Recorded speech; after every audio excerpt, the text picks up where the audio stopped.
wabarakatuh. Selamat pagi adik-adik kelas 9 yang cerdas. Perkenalkan, nama saya Dela Anggraini. Adapun tujuan saya di sini akan mengajak kalian belajar dengan cara yang sedikit berbeda. Nah, kali ini saya akan membawakan dongeng legendaris yang bercerita tentang Putri Dayang Merindu dan seorang pengembara yang memiliki kekuatan sakti, yaitu si Pahit Lidah. Dongeng ini juga sangat berkaitan erat dengan asal-usul atau sejarah Goa Putri yang berasal dari kawasan Sumatera Selatan, tepatnya di Batu Raja, Ogan Komering Ulu. Oleh karena itu, dongeng ini bukan hanya sekedar cerita pengantar tidur, tetapi menyimpan pesan penting tentang kehidupan, etika, dan kekuatan yang kita miliki. Dengan menyimak baik-baik, kita akan menemukan hikmah besar yang tersembunyi di dalamnya. Mari kita mulai. Selamat menyimak! Dongeng, Legenda Putri Dayang Merindu dan si Pahit Lidah. Sinar mentari tidak begitu menyengat. Hari itu, angin berhembus dengan perlahan lembut membelai dedaunan. Sejauh mata memandang, terbentang hamparan padi yang mulai menguning, menanti datangnya waktu untuk dipanen. Hewan ternak bebas lepas di padang rumput dan luas, mencari apa yang mereka inginkan. Hijaunya kebun dan ladang menambah panorama dan indah detak kehidupan. Apalagi bila sayup-sayup terdengar kicau burung yang tersembunyi di lebatnya hutan. Sebuah perkampungan sederhana tertata dengan rapi, mencerminkan tingkat kehidupan yang cukup sejahtera.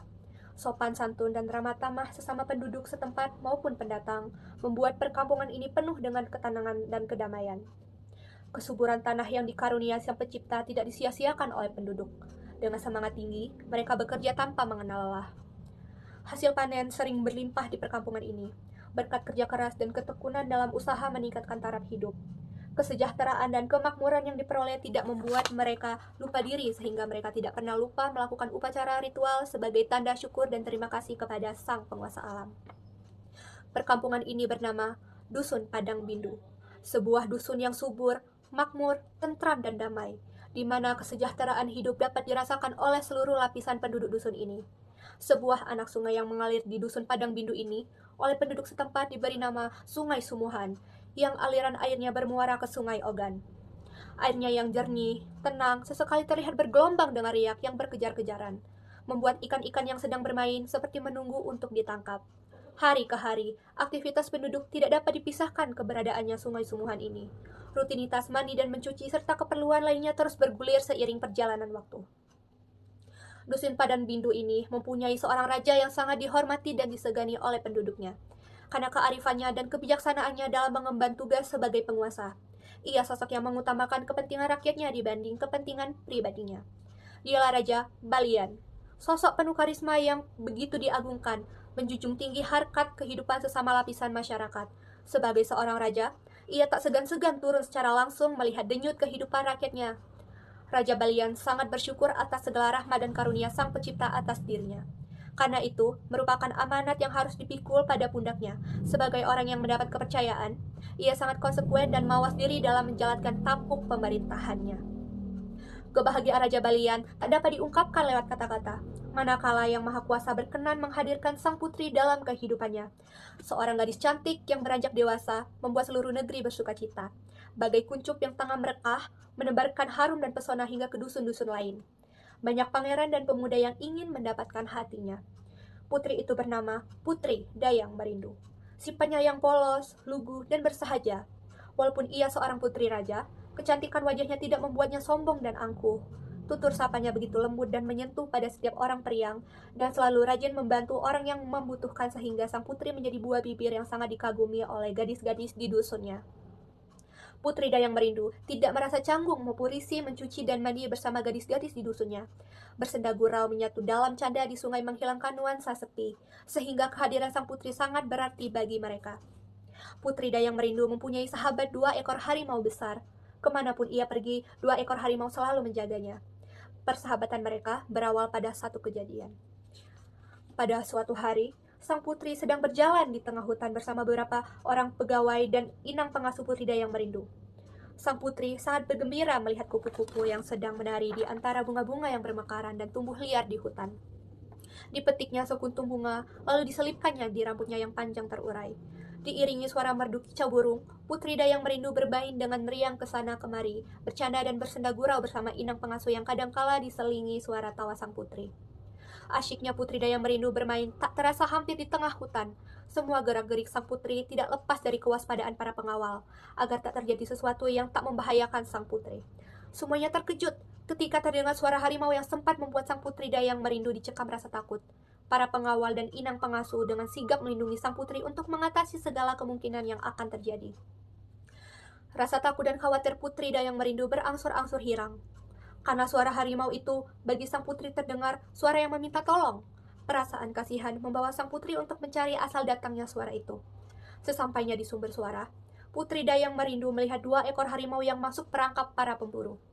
Melihat sorot mata dan tatapan yang melas dari kedua seekor harimau membuat rasa iba di hati sang putri. Kedua ekor harimau itu dibebaskan dari jerat perangkap. Luka-luka kedua harimau itu pun dibersihkan dan diobati dengan dedaunan. Mendapat perlakuan tulus dan lembut dari sang putri, maka 2 ekor harimau itu tidak terlihat buas, apalagi ganas terhadap sang putri. Dibelai dan dielusnya kepala 2 ekor harimau penuh kasih sayang. Kedua harimau itu membalas dengan cara menjilati tangan sang putri Dayang Merindu. Rupanya, di antara mereka telah terjalin persahabatan. Semua yang menyaksikan berdesak kagum. Harimau dikenal dengan liar dan buas, dapat membalas budi kepada orang yang telah menolongnya. Biang lala membias di kaki langit setelah rendah hujan. Matahari mulai menampakkan diri dengan cara butiran air masih tertinggal di pohon dan rerumputan. Kumbang dan kupu-kupu terbang hinggap dari bunga ke bunga lainnya. Mereka pun kembali ke rumah. Hari itu, seperti biasa, Putri Dayang Merindu turun ke sungai mencuci pakaian dan mandi. Secara kebetulan, hari itu sang putri tidak menjumpai seorang pun teman. Untuk mengusir sunyi, sang putri bersenandung sambil mencuci, ditemani 2 ekor harimau sahabatnya yang berada tidak jauh darinya. Inilah awal mula datangnya bencana yang tak terduga. Dari kejauhan, terlihat sebuah rakit yang tengah menyusuri aliran sungai Ogan. Secara kebetulan, rakit itu pun menuju ke arah sang putri. Suara mendesah senandung Putri Dayang Merindu terbawa angin sayup-sayup terdengar di telinga orang tersebut.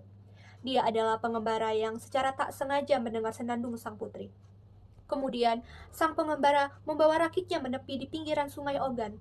Jiwanya begitu tergoda untuk mengetahui dan mencari di mana datangnya senandung itu. Hatinya sudah terpaut pada pemilik suara merdu yang didengarnya, walaupun dia tidak tahu siapa gerangan pemiliknya. Melalui pinggiran, dia melangkah ke arah datangnya suara.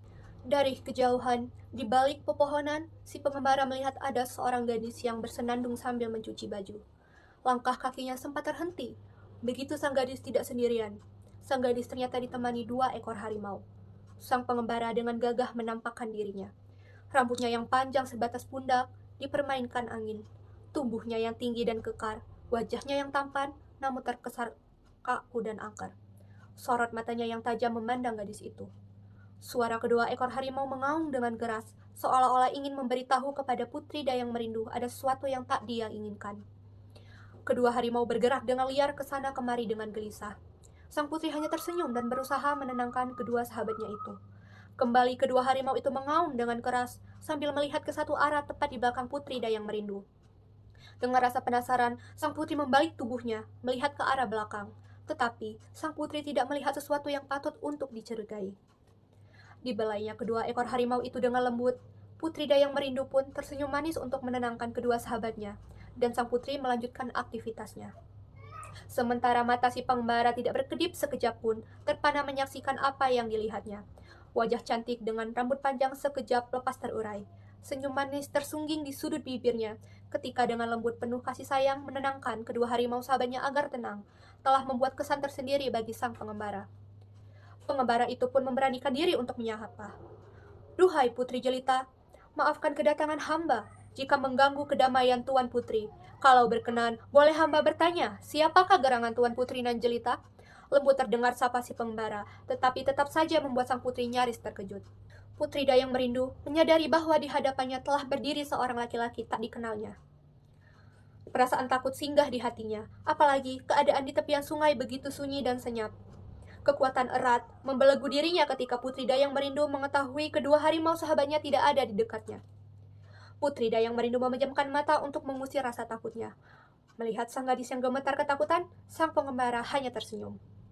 Duhai Putri Jelita, maafkan keadaan hamba jika mengganggu kedamaian Tuan Putri. Kalau berkenan, boleh hamba bertanya, siapakah gerangan Tuan Putri nan Jelita? Lembut terdengar sapa si pengembara untuk kedua kalinya. Senyum si pengembara di mata Putri Dayang Merindu terlihat begitu angker dan menakutkan, sehingga lidahnya terasa keluh dan tubuhnya semakin bergetar. Ingin Putri Dayang Merindu menjerit sekeras-kerasnya agar ada orang yang menolongnya. Harapannya tinggal harapan, karena suasana di sekitarnya begitu sunyi dan sepi. Tegur sapa si pengembara masih tak jua dibalas. Hal ini membuat lama-kelamaan hati si pengembara merasa kesal. Akan tetapi, ia tetap mencoba lagi kembali menyapa sang putri. Duhai Putri Jelita, tolong jawab sapa hamba ini. Janganlah Tuan Putri merasa takut. Hamba hanya sekedar ingin tahu siapakah gerangan nama Tuan Putri. Putri Dayang Merindu semakin ketakutan, sekujur badannya gemetar dan keringat dingin membasahi tubuh. Karena merasa takut, sang putri hanya tertunduk diam, tiada sepatah kata pun yang terucap.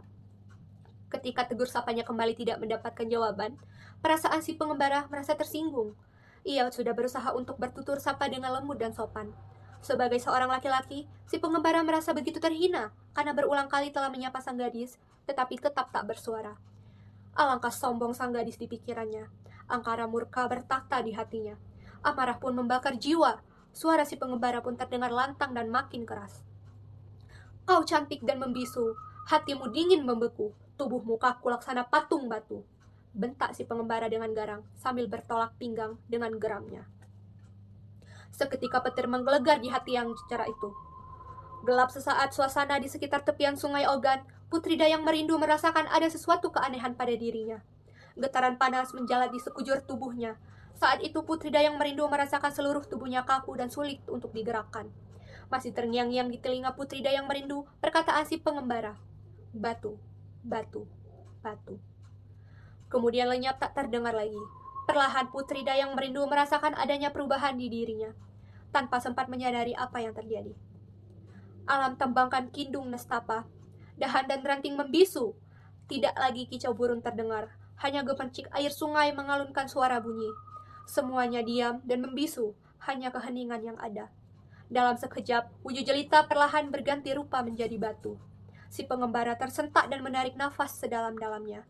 Tatkala angkara murka mulai meredam di dada, dia merasa keterkejutan yang luar biasa, menyaksikan wujud jelita sang gadis berubah menjadi batu.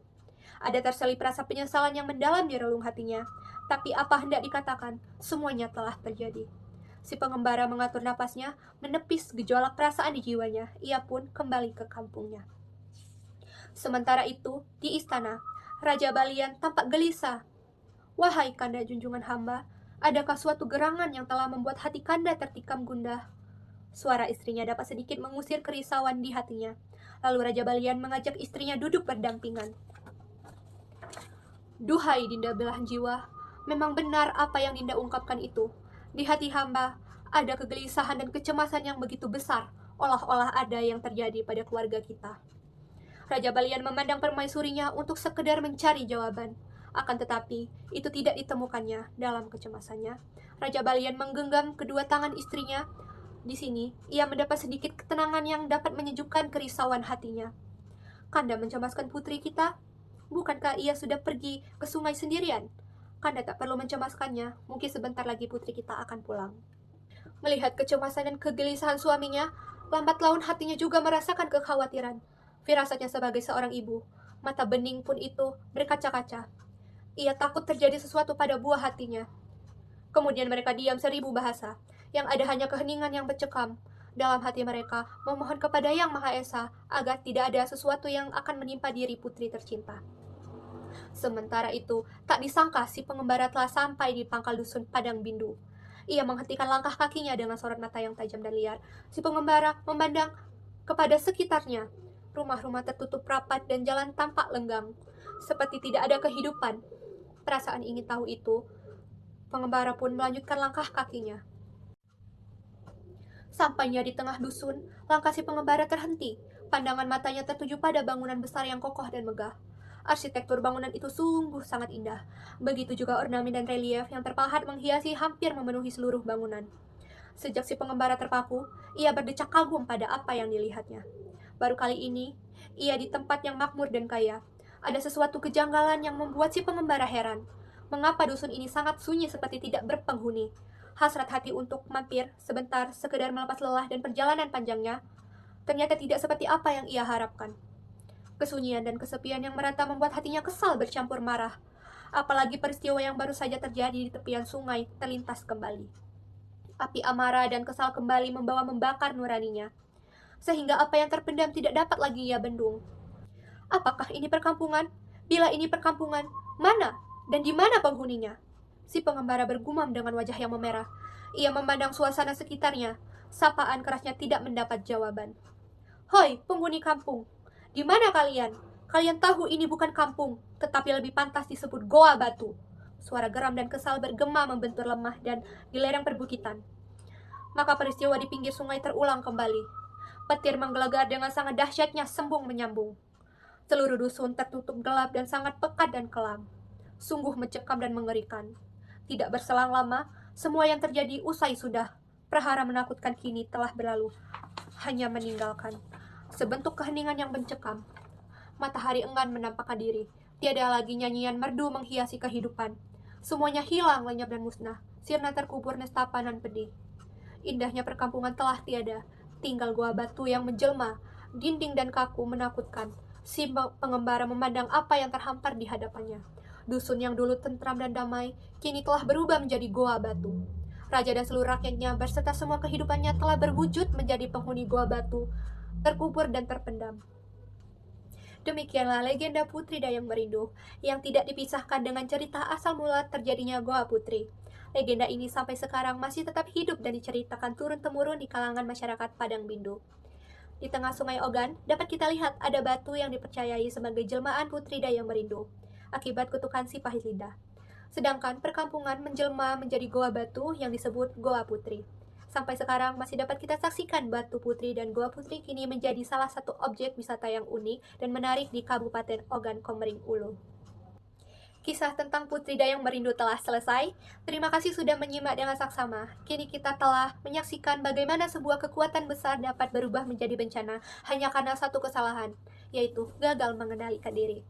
Adik-adik, ada banyak sekali pelajaran berharga yang dapat kita ambil dari dongeng ini. Semoga nilai-nilai dan hikmah yang telah kita dapatkan bisa kita terapkan dalam kehidupan sehari-hari.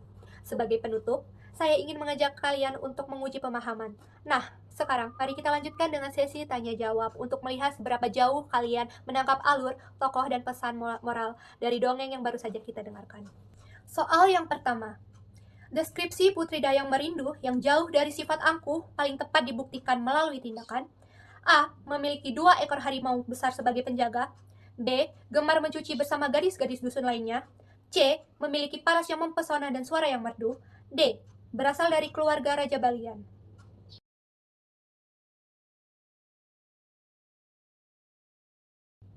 Soal nomor 2. Apa yang sebenarnya menyebabkan Putri Dayang Merindu tidak menjawab sapaan si pahit lidah? A. Ia sengaja ingin menguji kesabaran si pahit lidah. B. Ia tidak mendengar sapaan karena sedang bersenandung. C. Ia ketakutan hebat sehingga lidahnya keluh dan tubuhnya bergetar. D. Ia ingin menjaga jarak karena si pahit lidah adalah pria asing.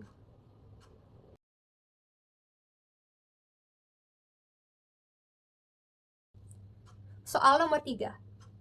Si pahit lidah merasa terhina karena ia A. Merasa dirinya lebih tampan dari Raja Balian. B. Terbiasa dihormati dan ditakuti karena kesaktian yang dimilikinya. C. Ingin segera melanjutkan perjalanannya. D. Mengetahui Putri Dayang Merindu adalah putri seorang raja.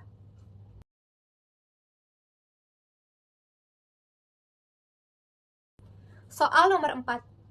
Amanat paling utama yang dapat dipetik dari tragedi yang disebabkan oleh si pahit lidah adalah A. Janganlah bermain di tepi sungai sendirian.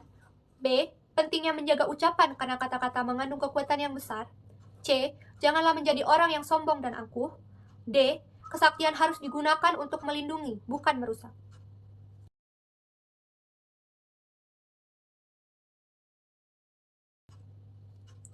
Soal nomor 5. Puncak kedegangan atau klimaks cerita ini terjadi pada saat A. Putri Dayang Merindu terkejut oleh kedatangan si pahit lidah. B. Si pahit lidah melontarkan kutukan kepada putri dan peralatannya. C. Si pahit lidah melanjutkan perjalanan ke dusun Padang Bindu. D. Raja Balian memimpin perkampungan Padang Bindu.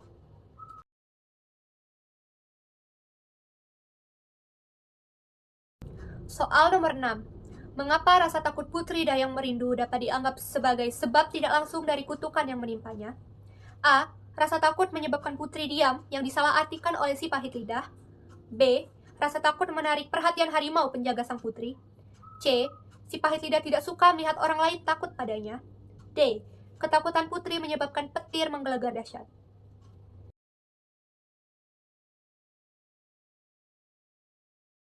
Soal nomor 7. Tindakan dan sifat si pahit lidah yang menunjukkan bahwa ia adalah tokoh temperamental dan tinggi hati terlihat jelas dari perbuatannya. Kecuali A. Ia mampu membuat putri Dayang Merindu membeku menjadi batu. B. Ia mengubah perkampungan Padang Bindu menjadi formasi batu. C. Ia merasa terhina dan marah karena sapaannya tidak dijawab. D.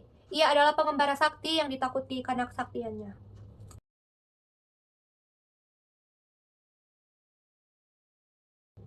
Soal nomor 8. Kehadiran 2 ekor harimau besar yang mendampingi putri Dayang Merindu melambangkan A. Kekuatan militer kerajaan Raja Balian. B. Kekayaan dan kemewahan yang dimiliki sang putri. C. Kedekatan sang putri dengan alam dan perlindungan yang menyertainya. D. Peringatan bahwa sungai tersebut adalah tempat berbahaya.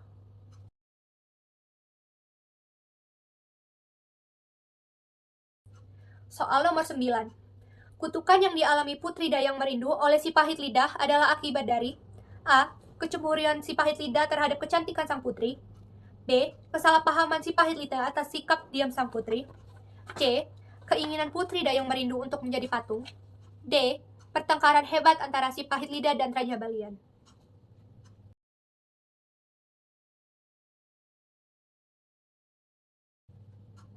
Soal terakhir, tempat yang kini abadi dikenal sebagai Goa Putri merupakan A. Anak sungai Sumuhan tempat putri mencuci. B. Istana Raja Balian yang masih berdiri kokoh. C. Perkampungan makmur Padang Bindu yang dikutuk. D. Tepi sungai Ogan tempat rakit si pahit lidah berlabuh.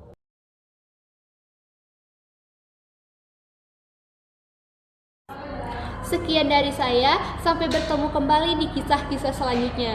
Jangan pernah berhenti untuk menyimak dan merenungkan setiap cerita yang kita temui.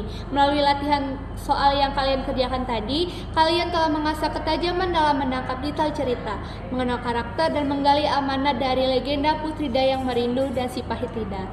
Ingatlah, setiap dongeng adalah jendela menuju pelajaran hidup. Teruslah menjadi pembaca dan pendengar yang baik, yang tidak hanya sekedar menyelesaikan soal, tapi juga mampu menghubungkan makna dan mengambil hikmah berharga dari setiap peristiwa yang disajikan. Terima kasih. Wassalamualaikum warahmatullahi wabarakatuh.